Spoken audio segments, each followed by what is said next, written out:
We're back on midday, and it is Monday, so that means we have your weekly installment of News to You and Dave McKinley's trivia question. The roots of Riverworks and the Brady Bill, and one of the most popular toys of the 1980s.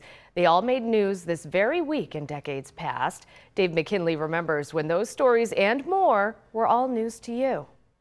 10 years ago this week. And we knew right then that this was the spot. And so upon an industrial site long given up for dead along the Buffalo River in the old First Ward, construction began on a dreamed of entertainment complex to be known as Riverworks, which in the decades since, between its rinks, which operate year-round, concerts, community events, festivals, boardwalk, Ferris wheel, full-service restaurant, and brewery, has arguably become the most successful project along Buffalo's Inner Harbor to date, perhaps even surpassing Canalside in its popularity, and certainly more than most would have dreamed since its humble beginnings when ground was broken for it this week in 2013. 20 years ago this week, when a community campaign raised $300,000 to purchase and save the historic Palace Theater in Lockport.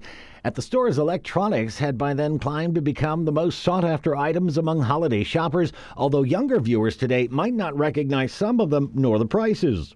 A DVD player, a VCR.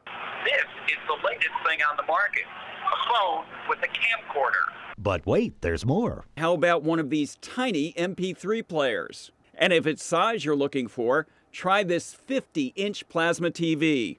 Now a bargain at just $9,000. 50-inch TVs can be had for less than $300 today. Speaking of wonders never ceasing, at what was just the 10th annual World's Largest Disco, while members of the Brady Bunch were in attendance, most heads turned at the sight of this dapper dancer who, despite the years, seems to have aged, well, somewhat gracefully, since he was seen cutting a rug at the convention center this week in 2003. From the Brady Bunch to the Brady Bill, it was 30 years ago this week that the bill named in honor of former White House Press Secretary Jim Brady, wounded in an assassination attempt on President Reagan almost 13 years prior, was signed into law by President Clinton. It's the one requiring federal background checks on firearm purchasers.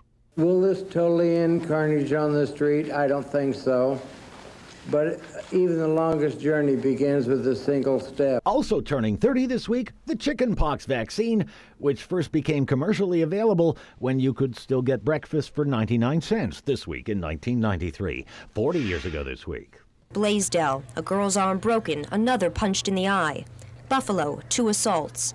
Williamsville, a mob scene. So many kids are talking about it, they just gotta have them. This week's News to You pop quiz, what do you think that most sought-after toy was that had shoppers in a frenzied scramble to the point where 150 of them, put up for sale at a local Hills department store, were gone in 3 minutes this week in 1983? Remember, this was back when Gilbert Perrault was still delighting crowds at the Odd, as was Buffalo's native-born super freak Rick James.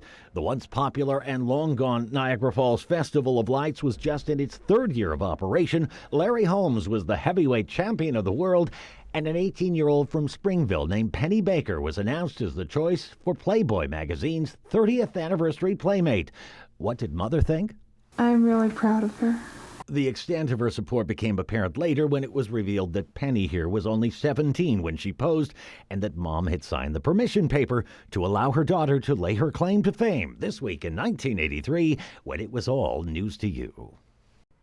Thank you, Dave. So here's the answer to this week's News to You pop quiz. The Gotta Have It toy from 40 years ago that people stood in those long lines for, and in some cases got into big fights over, were the Cabbage Patch Kids. The dimple-faced dolls came with birth certificates and adoption papers, and kids would register the dolls, then get a birthday card in the mail the next year.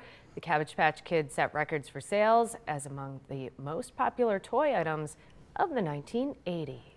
Well, what was bigger, that or the American Girl dolls? Oh, what do you think? Oh, yeah. Maybe that, just because it was such a... Cabbage Patch. But they didn't have their own stores like American Right. Girl stores. Anyway, all right.